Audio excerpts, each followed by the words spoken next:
بسم اللہ الرحمن الرحیم۔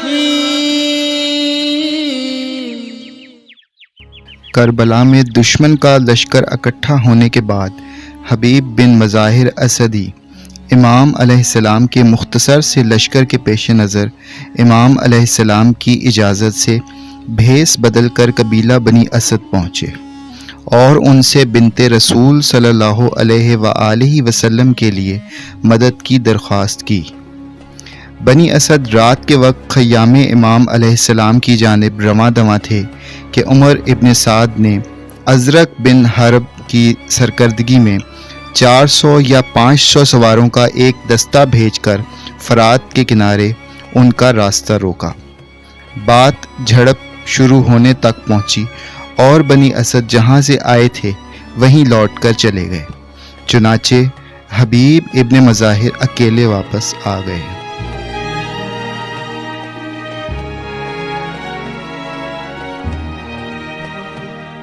سات محرم کو ابن زیاد نے عمر بن سعد کو حکم دیا کہ حسین علیہ السلام اور آپ علیہ السلام کے اصحاب اور پانی کے درمیان حائل ہو جائے اور انہیں پانی کا ایک قطرہ بھی نہ پینے دے۔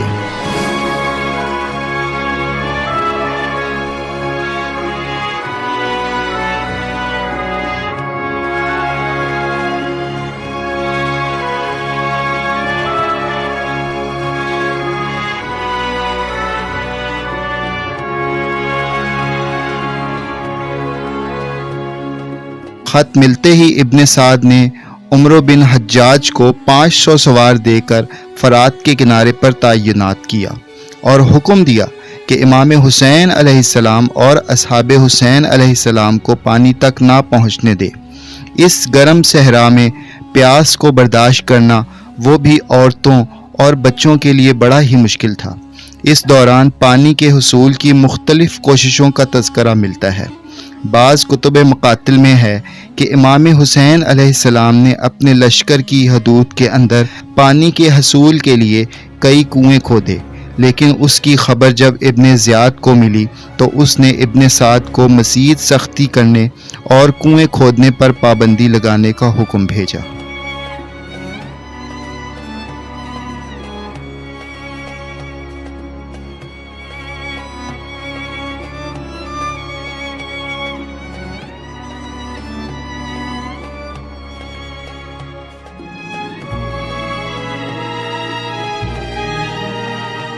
رکا ہوا ہے یہ صحرا میں قافلہ کیسا، اور ایک شور سا خیموں میں ہے بپا کیسا۔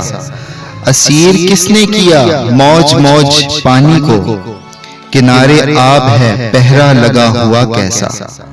ابھی سیاہ ابھی سیم گوں ابھی خون بار، افق افق ہے یہ منظر گریز پا کیسا۔ اذان ہے کہ علم کیا بلند ہوتا ہے، یہ جل رہا ہے ہوا میں چراغ سا کیسا۔ یہ لوگ دشت جفا میں کسے پکارتے ہیں، یہ لوگ دشت جفا میں کسے پکارتے ہیں۔